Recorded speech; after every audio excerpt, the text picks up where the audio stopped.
Okay, well, we're back. Hopefully it's good. For some reason, OBS was working perfectly fine like 10 seconds ago, and I had all the videos lined up and it was so nice. And then it wasn't. It just decided that it hated me. But we're here now. Thank you for your patience. I'm very excited to be with you all today. And it's very, very, very fun to hang out. I'm going to get the chat up so that I can talk with all of you lovely people.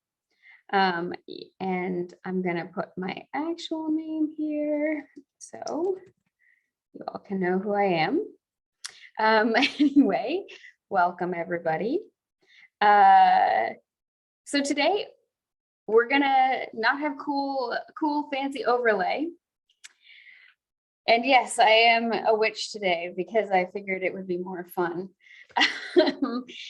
And yes, thank you all for bearing with me. So we've got 6 people here, which is pretty exciting. And people are already getting pretty chatty in the chat, which is also really exciting. And do you want to introduce yourself, Ash, to anybody who's new? Hello, everyone. My name is Asha. Ash is fine. I use she, her pronouns. I'm fellow co-director of the Consent Academy. And I'm not dressed up like a witch, but I feel it in my heart. Thank you. And for any of you who don't know, I'm Ariana. I'm also the co-director of the Consent Academy. I get to work with one of my best friends ever, which is fantastic.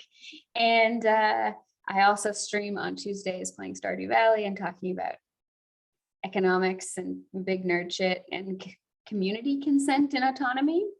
Yeah,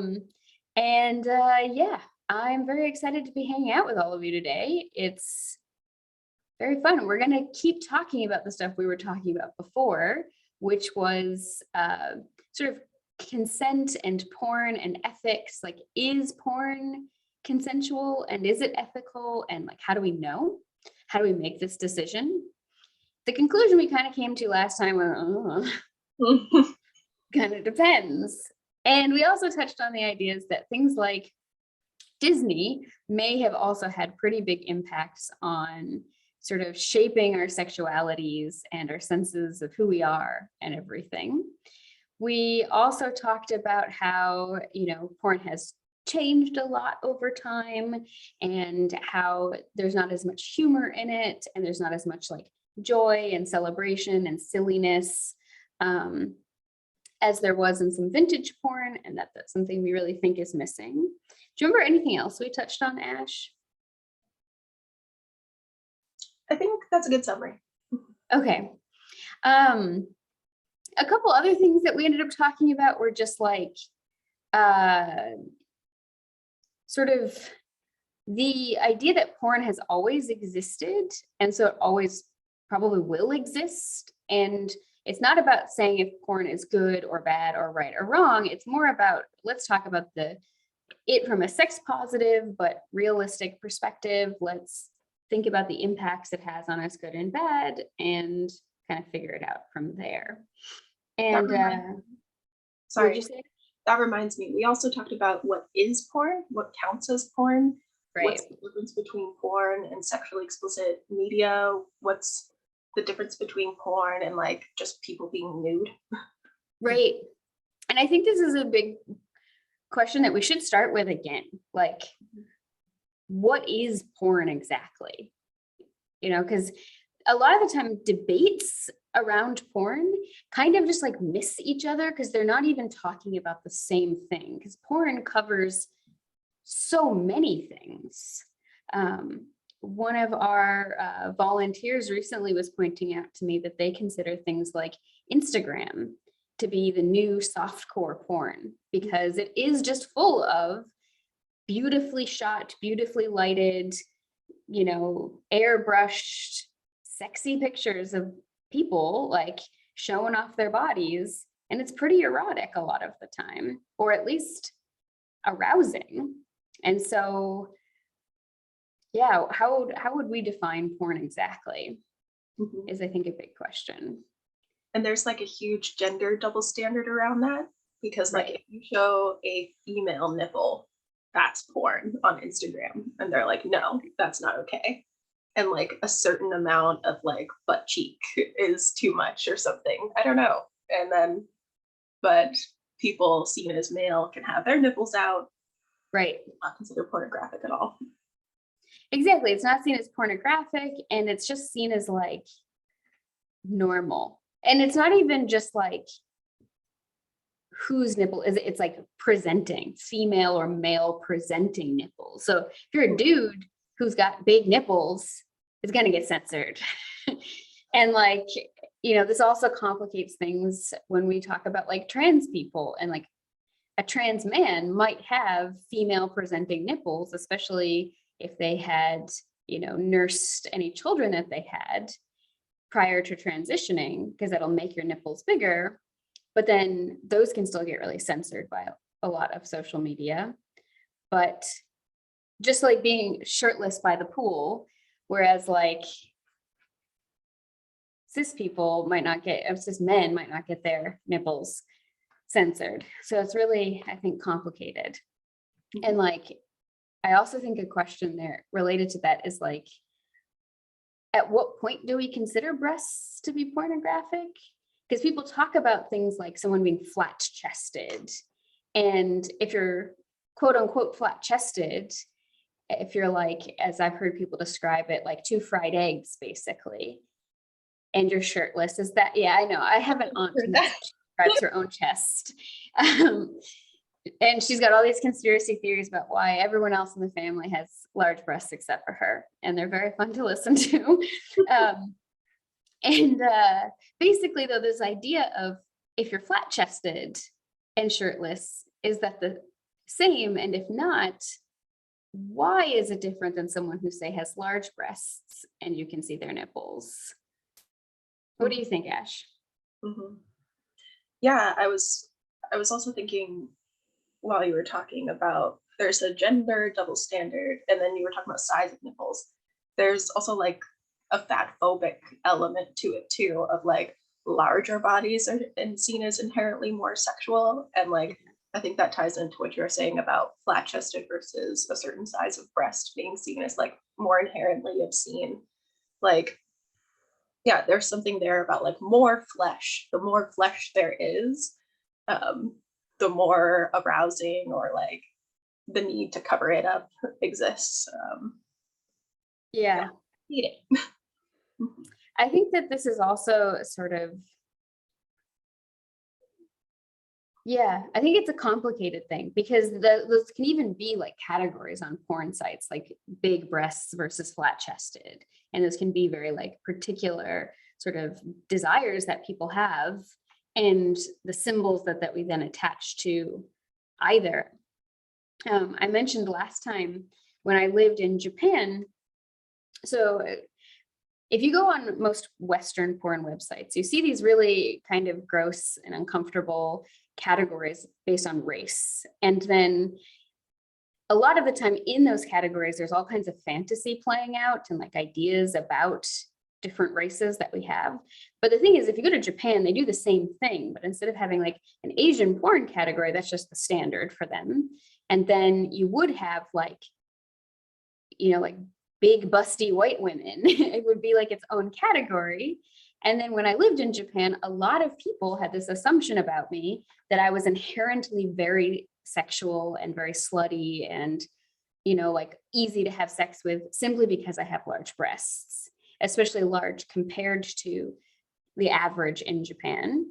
And Japan also has this very interesting culture when it comes to personal physical boundaries, especially with same-sex touch, because in Japan, they tend to think that gay people is like a foreign problem. We don't really have that here. So a lot of my female coworkers and students would just literally come up and grab my breasts to be like, are those real?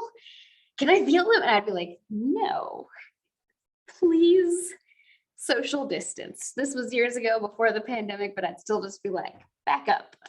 Mm-hmm. But to them, it was this idea of like, because I had these big breasts, I was automatically either hypersexual or automatically like hyper mothering.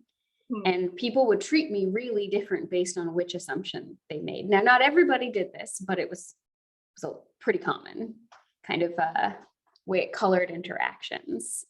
And these assumptions, though, really came from pornography, and then how the ideas in pornography then kind of trickle out into the rest of society. And there's a good idea, I want to mention it here, I'm going to be a little nerdy, which is it's called the circuit of culture. And it's sort of like, how does culture reproduce the sort of like non-physical goods, though this can include physical goods? Like, how does it produce things that are not like food? How does it produce its own culture? And so there's always, it starts with the production, and we always have to ask ourselves, especially with things like porn, who isn't involved in the production of this, and what's the power relationships there?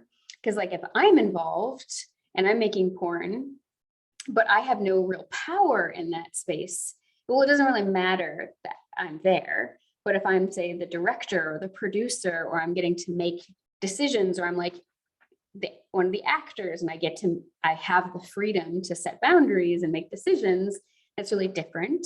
So then you get the production, and then you get like, in like cultural analysis, it's called texts, but texts can be anything. Even our bodies can be considered texts. It's sort of like, it can be music, it can be literature, it can be film and TV shows and commercials. Like, text kind of encompasses everything. And that's like the work that is produced. And then you have the readers, so the people who interact with it. And it doesn't have to be actually reading, it can be listening, touching, any of those other ways of engaging with something. And then that influences thoughts and behaviors and actions and builds into the lived culture. And then that lived culture is what engages with the production. So it's this kind of like cycle. And I think it's important to ask then, how does even just like choices made in trends in pornography then affect larger society's sexuality, even if you're not watching porn? Anyway, I don't necessarily have an answer to that question. I just think it's an interesting question. And that's like where consent comes in too. Like, how can you influence that process? And I remember last time we talked a little bit about how it's seen as like, you can't critique porn without immediately being categorized as like not sex positive, or not feminist enough, or like a sex worker exclusionary radical feminist or something like that, or swerve. But there is that reality of like, even if I'm not watching porn, it is affecting people that I come into contact with just out on the street in terms of like I've been called names before in like street harassment that I'd never heard of before, but then found it in porn. It was like, oh, that makes sense. Like, where do I get to critique? Where do I get to intervene in that circuit? I mean, I think that's a big question, because this gets into like larger cultural and community level consent, which is like, if I'm being influenced by decisions that people who came before me are making, or people who have more power than me now, or who are involved in this process of production that I'm not a part of, how much autonomy do I actually have? And I remember when I was like 14, I think I mentioned last time on the chat or in the stream, my mom was really good about sex education for me. I thank her pretty regularly for me having a healthy sexuality and not having a lot of shame or fear or whatever. Like, she did a very good job. And if you're watching, hi, Mom. But I remember we were driving in the car one time when I was about 14. It was just her and I. And she really wanted to talk to me about how, like, she was talking to me about like fetishes and kinks and how they're like normal and healthy, and like sexuality is incredibly diverse and there's not one right way to be, and all of this. And my family was also pretty progressive about it, because I have an aunt who's a lesbian.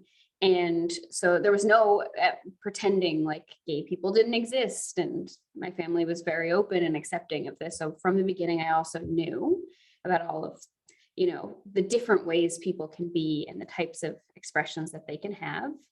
And my mom was talking to me about how she really wanted to make sure I wasn't ashamed if I had fantasies around things like getting kidnapped or being like a sexy slave, like you see in Aladdin or in Star Wars, or like any kind of non-consensual scenarios.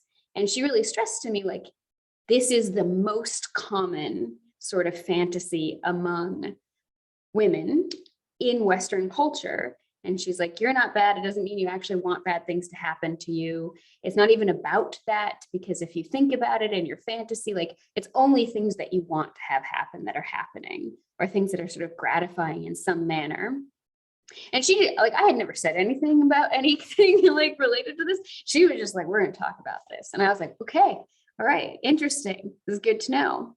And I think about that, though, the statistic of like how common those fantasies are. And there's all this analysis around, like, it's so common because we have all of these influences of shame around sex, especially women's sexuality. And therefore, women are afraid to admit that they want sex just as much as men.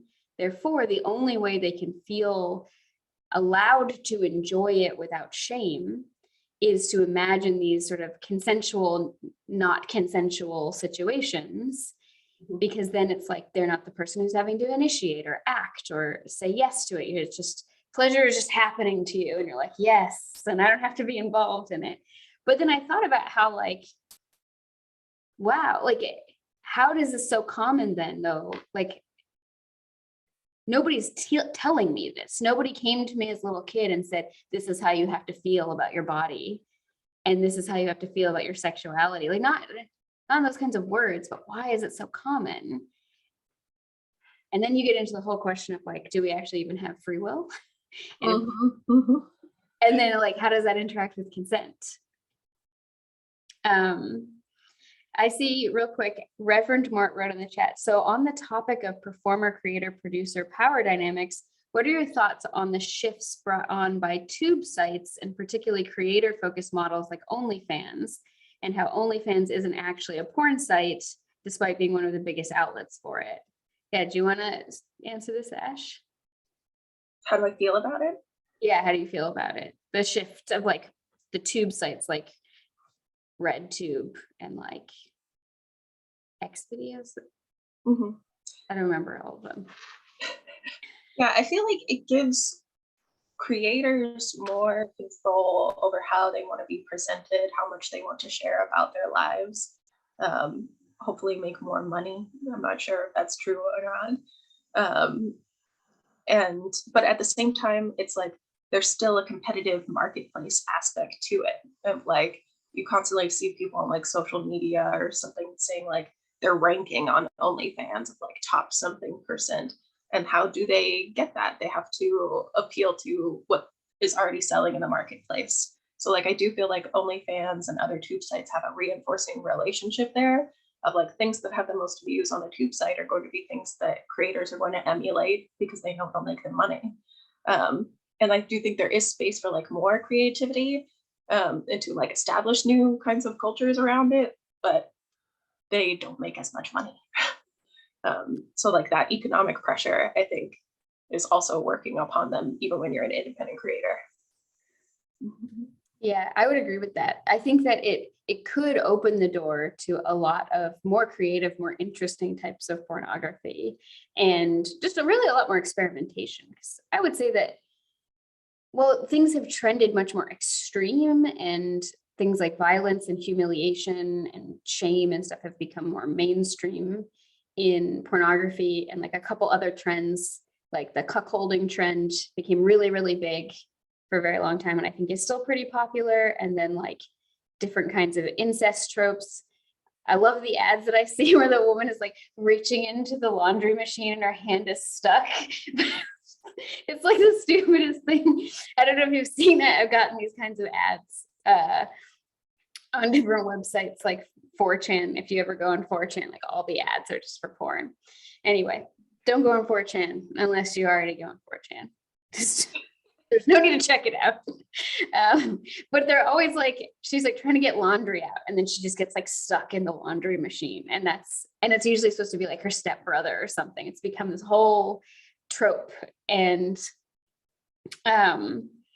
there's some really funny YouTube video of like a guy who's never watched porn, and he's like coming to deliver pizza or like repair the sink. And like these things keep happening of like, she gets stuck and it's just her hand is like in the machine and she's like, help me. And he's just like, well, oh, and she's just like, thank you. Anyway, I'm getting a little off topic. It's just a very funny video. But I do think that it could lead to more experimentation. Like OnlyFans could lead to a kind of renaissance in erotic and pornographic content, because then people have so many more opportunities to express themselves. And what is the sort of recommendation algorithm going to push to the front page? What are the likelihood that people are going to be discovered? How are we going to get that more like creative, inventive, interesting content that's not just trending all in the same direction to be something that we can see, especially if it's not going to fall into the like typical search terms, or like, you know, what whoever wrote the algorithm or the like ad executive or whatever thinks is the most monetizable. Mm-hmm. Yeah. And like I feel like that kind of trend forces people to do things that they might not consent to, like market themselves based on race or based on size and things like that. Because how else are you going to stand out? Like those categories already exist. Those fetishes already exist. Yeah. Yeah. Yeah. The whole sort of commodification of self, I guess. I feel like when it's being done consensually, like when you actually have autonomy to say no, then I think it's okay. But I think in a like competitive capitalist society, it's not going to be as good. And I think we would have better porn if we just had universal basic income. Totally. Because then people wouldn't have to be like, I have to just do the most like trendiest, hardcorest thing to even get noticed, to even think of having a career. It's like, no, I can go and just like hump a tree for 20 minutes and somebody will come along and like it. I once read this article about like ecosexuals, and the like, I think it was a Vice article, but all of the like promo pictures on it were like people making out with like moss in their mouths. Good stuff. Good stuff. I love it. I'm not kink shaming anybody. I genuinely found it interesting. But I think if we had universal basic income, it would allow people to be more creative with these things, which then would allow people to have more abilities to say no as well to the stuff that like they don't want to do with their bodies, but they're only doing it because they need to make money. Mm-hmm. And that would apply to jobs outside of sex work as well. Mm-hmm. An interesting critique I came across while I was reading about like pro-porn, anti-porn people is like, even homemade porn that is like showing a pre-established relationship, has context, shows consent practices, even like shows that these people are really caring about each other, that can still have negative effects on people. Mm-hmm. I was reading a quote from somebody that makes that kind of porn with their husband, and they were like, I got hundreds of messages from people saying like, oh, I wish that my sex life was like yours. And like, I feel so like inadequate because like, where can I find a relationship and a sex life like this?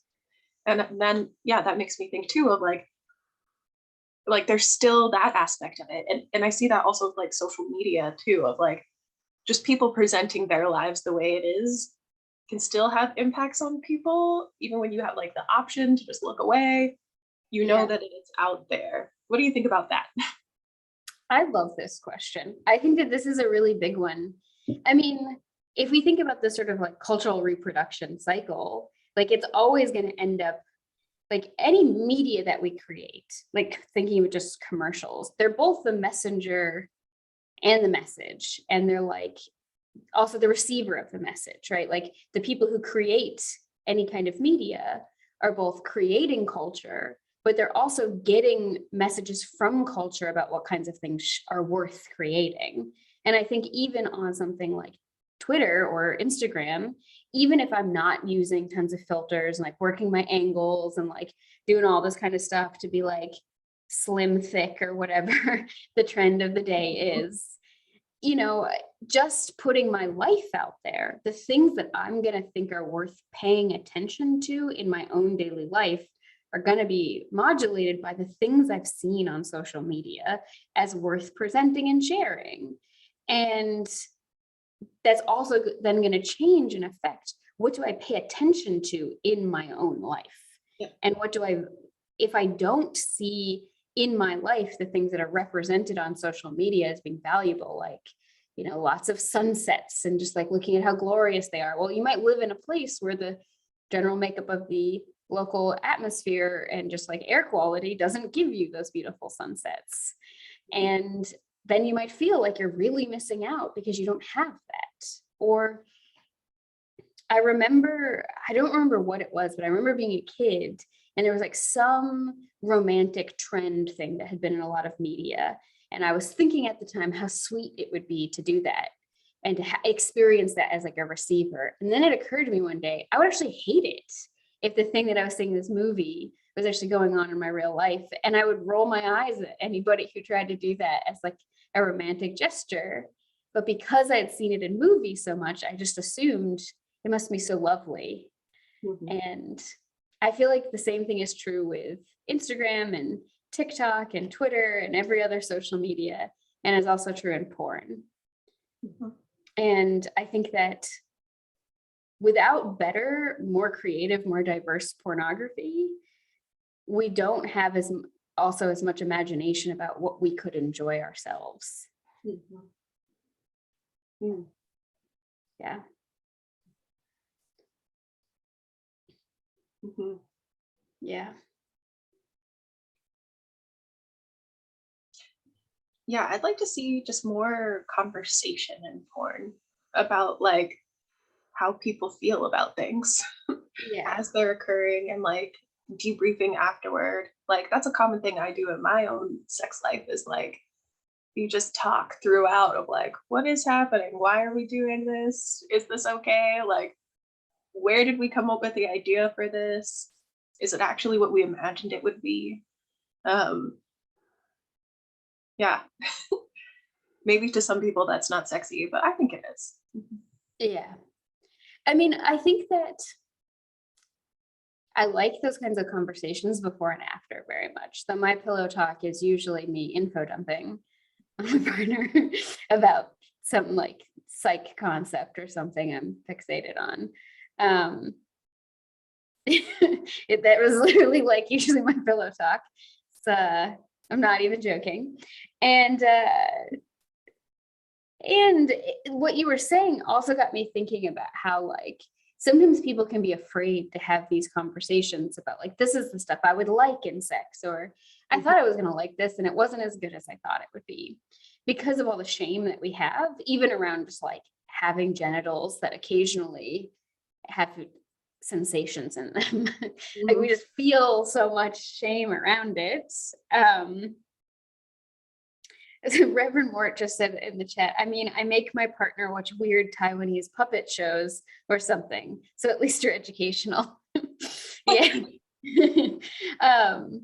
But then the other thing I think though is that like, it can be really embarrassing and risky to try to tell your partner, these are the things that I want, or I'm interested in trying, or this is the fantasy I want to play out, because there's the fear of rejection. And what if they think less of you because of this thing that you want to try, or they feel like kind of horrified by the thing that you're suggesting? And so then I think that for some people, porn can be really useful to circumvent those conversations. One, either because then they can just get the fantasy themselves outside of the relationship, or two, they can like show it to their partner as like, you getting any ideas from this?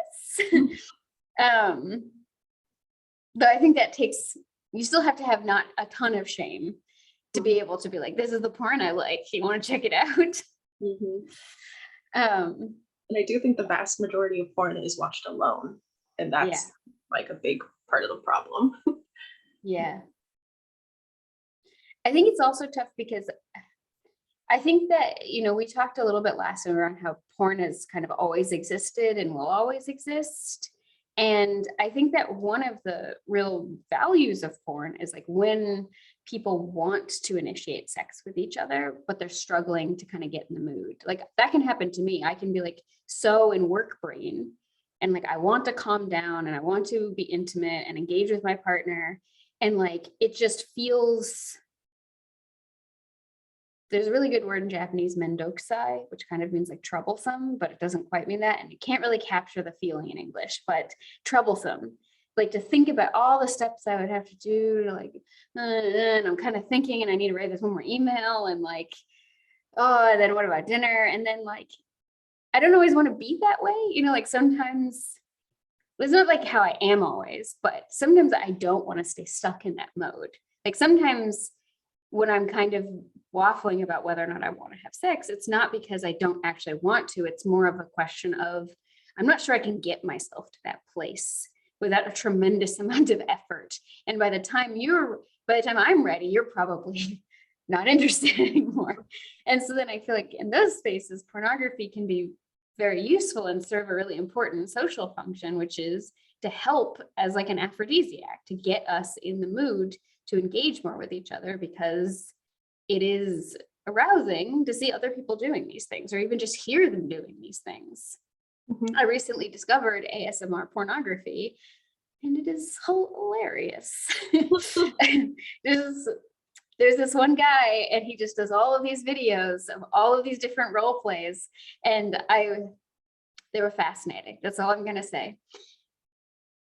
I can be very academic about porn watching and listening a lot of the time, but they were very interesting. And I thought it was very cool that there was this like, to me, I was like, this is stuff that I want more of in the world of porn. It's like this creative, trying something new. And like, it was very interesting and fascinating. And I was like, cool, we need more of this. But anyway, I think that porn can serve that important function, and not as a way of like a sort of self-coercion of like, okay, I don't want to do this, but I'm going to convince myself to do it by like forcing myself to become aroused, but more, oh, someone's asking for like, just look up ASMR porn. I think it was on Pornhub.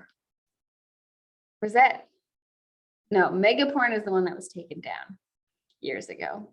I remember when that happened because Tumblr collectively cried out all at once. Anyway, yeah, I think it was just on Pornhub. Anyway, I don't remember where I was going. What were you saying? What were we talking about?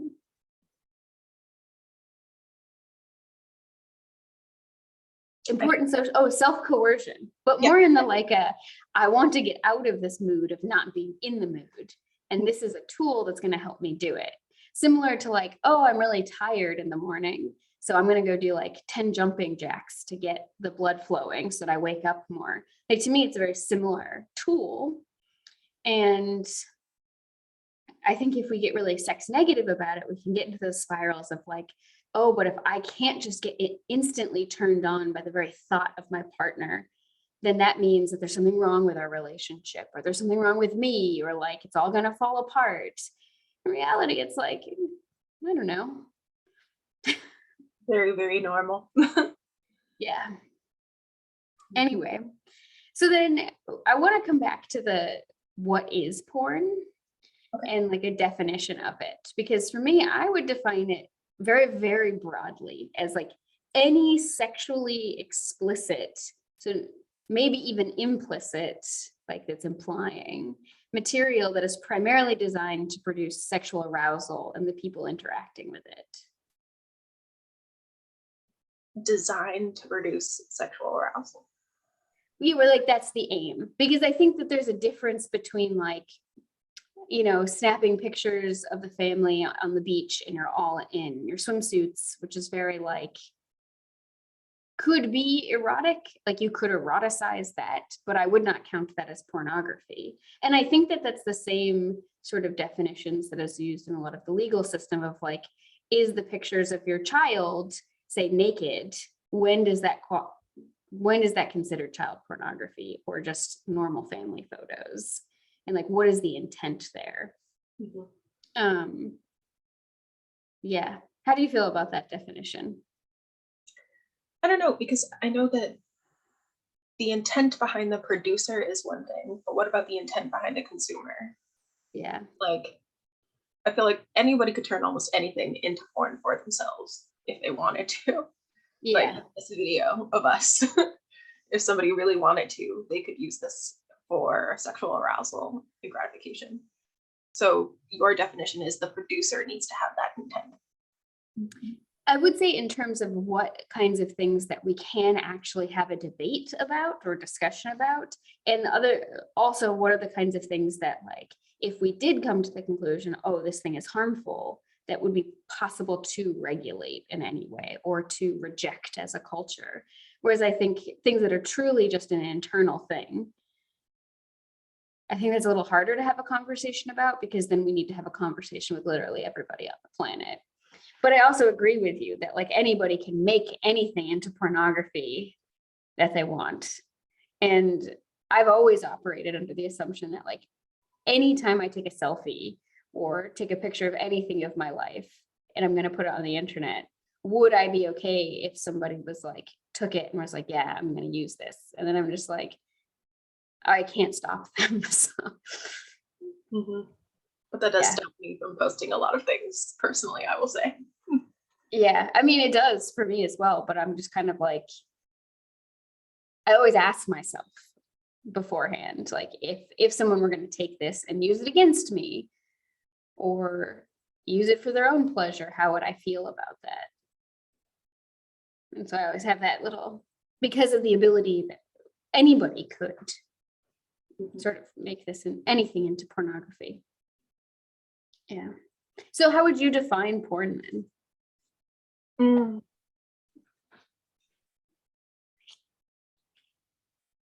I think I want porn to be like an economic term, like something that is made to like make somebody money, quite frankly, is kind of how I want to think about it.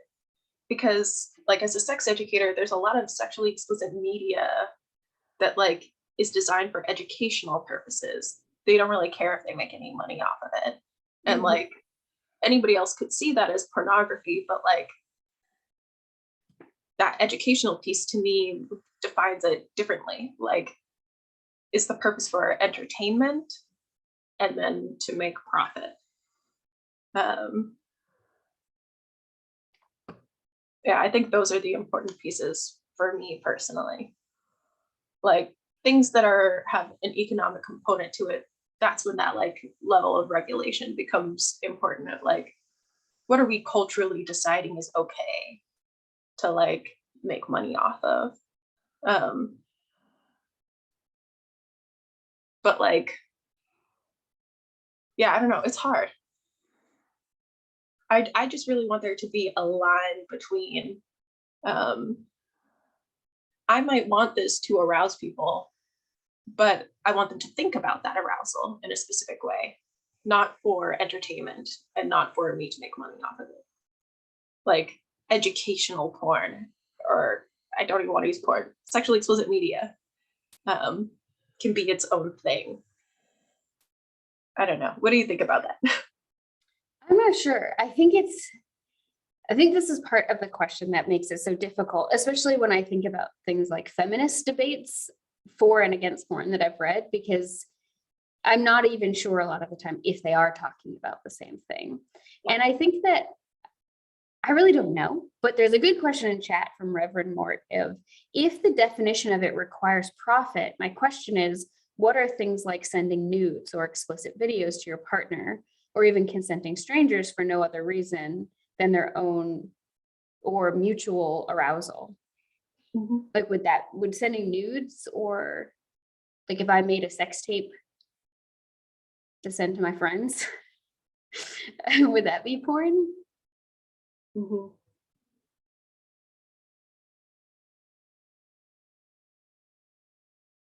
I mean, nobody has to like agree with my definition of it. And I know the law certainly doesn't. But like if it's just for entertainment, like for kicks, sure, you could call that porn. But like if it's to just share a moment in your life and be like, this is what is going on with me, to me, then it doesn't make it porn, you know? Yeah. I mean, I think this discussion of like, what is porn exactly? I think that it gets the question also of like, if I'm sending nudes or like a sexy video that I've made to my boyfriend, and my intent is to arouse him, then I would consider myself to have made porn. But I think for a lot of people, that feels anathema to their sense of themselves. Or they're like, I send nudes, but I'm not a sex worker. I'm not in the porn industry. And I'm like, well, we don't have to gatekeep it for one. But also like, I mean, that also gets into the whole issue of like how we think very little of sex workers. And we kind of think that they're pretty terrible and scummy versus the idea that, you know, a lot of different types of things are sex work. There's a lot of different expressions of it. Yeah. Your definition of porn makes me think of I forget who said it, and I need to remember. I think it was this French feminist from like the 60s. I'm sure Academic Foxhole would know. Where she said that the definition of woman is an economic definition. And it has to, being a woman is an economic position. And I was like, maybe. I feel like this gets complicated if we're talking about all the different types of ways in which we can claim womanhood and womanness, because I would say a lot of them have nothing to do with economics, but I thought it was an interesting definition and an interesting proposal to think about, even if I was like, this makes me feel weird, because also like, by that definition, I'm not a woman because I don't fulfill those roles. And anyway, I think but I don't remember who. Beauvoir. What?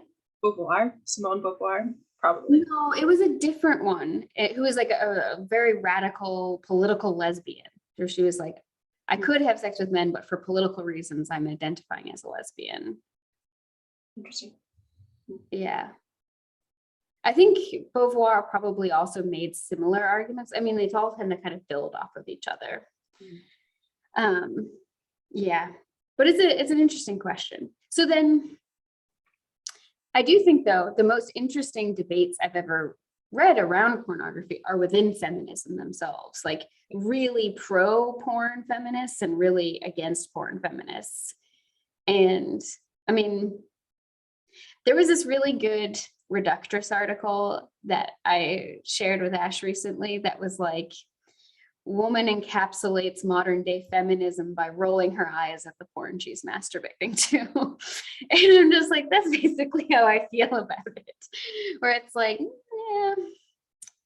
yeah. But what are some of the arguments that you've heard for or against porn? Speaking of feminists, Audre Lorde has, in her very famous essay, The Uses of the Erotic as Power, defines pornography as plasticized sensation, and like makes that distinction of like an opposite towards the erotic, which is like full aliveness. And I have so many issues with that, but like that seems to be like to encapsulate like a certain wave of feminism of like, and maybe that is a little bit underneath my feeling of it as being connected to profit. But like the idea that like pornography takes away like humanness from the sex act and from women, especially according to Audre Lorde. But like a part of me is like, no, they're still humans, even when they're being commodified or other people are doing that to them. So I don't know, maybe I need to reclaim porn for myself as like something that can be erotic, because that is sort of my feeling about it, is that it isn't. It's like a lot of it isn't, that it's lacking in that feeling of like recognizing full humanity of somebody. And I've attributed that to like the economic part of it and the entertainment part of it, rather than like, you can be entertained or not, aroused or not. This is what I've put out into the world out of my own free will and out of my own full humanity. I don't know. Yeah, I mean, I think that's interesting. I mean, I like arguments that are very like sound and interesting and thought-provoking, even when I disagree with them. You know, and things that are argued in good faith. I think that's the biggest thing, is like, because I think it can help me appreciate, sometimes even just appreciate my own perspective more by recognizing what it is when I see what it is not. Like, I think it's how a lot of us even sort of understand our own identities, is we know who we are when we see who we are not. But that's a totally different conversation. But I think that what Audre Lorde is saying there reminds me of like one of the main feminist arguments I've heard against porn, which is like defining porn as a systematic discourse built upon submission of women's sexuality to men. But then I'm also just like, but a lot of women really like porn. Well, I feel like they would argue that that's similar to like internalized racism conversations or internalized sexism. Yeah. See, I think this gets back to the question of fantasy though, because like there are lots of things that I can find incredibly erotic and very interesting, or like titillating, whatever word we want to put to it, that I enjoy the fantasy, the daydream, but I know if I experienced that whatsoever in real life, I would hate it. Like, I think about Twilight. Like, I was teaching high school at sort of like one of the big heydays of Twilight. I think it was like after all the books had come out, but it was when the movies were really getting going. And like, I worked at an all-girls school, and they were all, and this was in Japan, and they were all obsessed with Twilight. And so I had them to sort of document out all of the different romantic gestures that were seen in it. Because I was like, okay, we're gonna do some literary analysis and some cultural critique. Document out all the things that they identified as romantic, and then like rate them on a scale from 0 to 10 of how romantic they thought it was. And then imagine some boy in there that they know, but they're not interested in doing those same things. And like, how would that make them feel? Like, not what they think, but like, what's the gut reaction? And most of them are like, oh, that would be terrifying. And I'm like, right, but the fantasy is still okay. You're not bad for enjoying this. Like, I mean, it makes me feel sad that you all enjoy this so much, but also I understand. There's 2 points in chat. Reverend Mort said, to be fair, capitalism dehumanizes in many ways. There might very well be an intersection between porn as commercial product and female sexuality as shame that affects your definition. Yeah. I mean, I think that that's also true, because this is part to me of the whole production step of this cultural recreation, is like, whose ideas are actually in control here, and like whose narratives and whose symbols and whose conceptions of these things. And the thing is like, if we wanted to have more egalitarian porn, I think it would take generations of the sort of self-reinforcing narrative being led by somebody else. And maybe even then would still be difficult to achieve. Yeah. What do you think? Right now, it seems like ethical porn is like, the idea that many people have of it is like produced by a woman then. Right. And like, yeah, just as like the barest minimum standards of like, people are paid fairly, although like, what does that mean exactly? And like, have input at every stage of production, but I'm pretty sure, I don't know, I would need to do more research, but like, at what point when you decide, I no longer want this out in the world, how much autonomy do you actually have over that piece? Yeah, I think it's a big thing. Mhm. But yeah, I don't think just having women direct porn automatically makes it ethical when you consider that circuit of culture piece. Like they could still be presenting the same types of Yeah, ideas. especially when you get into like racial fantasies. And Totally. I mean, Reverend Mort actually pointed out earlier in the chat that like even just the whole cuckolding thing has a huge racist element to it.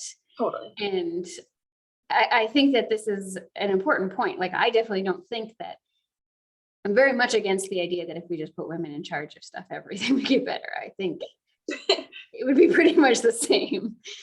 And like, yeah. And there's always also the question of like, well, which women? And like, and for whom are they in power is the other question. But I do think it is an interesting discussion of like, at what point in the cultural creation process do any of us have power? And I think that in a capitalist system, a lot of the time our power comes from like how and where we spend money. The most contemporary porn that people are interacting with is on websites that are not charging you money to see this. Mhm. And like, they make money off of ads, usually for other porn. Mhm. Or NordVPN.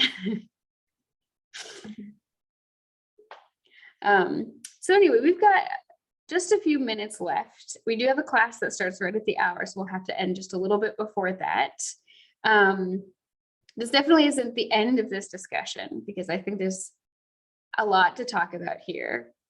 And yeah, I would love to come back to this. Reverend Mort put in the chat, I mean, autonomy over circulation is a big question for all creative art stuff. Obviously, things that depict you is a different thing, but that problem exists for books and art and actors and movies, etc. And most systems or laws people featured in or creating art can't regulate its distribution or undo its release after the effect. Yeah. Yeah. Yeah.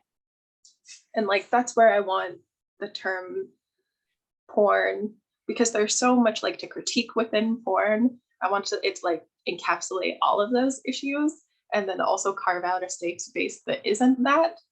But I feel like that is wishful thinking and like a little bit of like creating a binary for myself. Yeah. More critique of porn might be the happy medium that we can like settle on.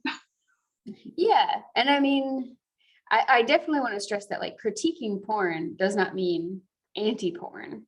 Yes. Because I think that there could be plenty of, and has been plenty of stuff that I think is really good and I think is really interesting. And there are lots of things that I like that I've seen where it's mostly just because it provoked a kind of like curiosity or like a laugh reaction in me of like oh my goodness, humans are so fascinating.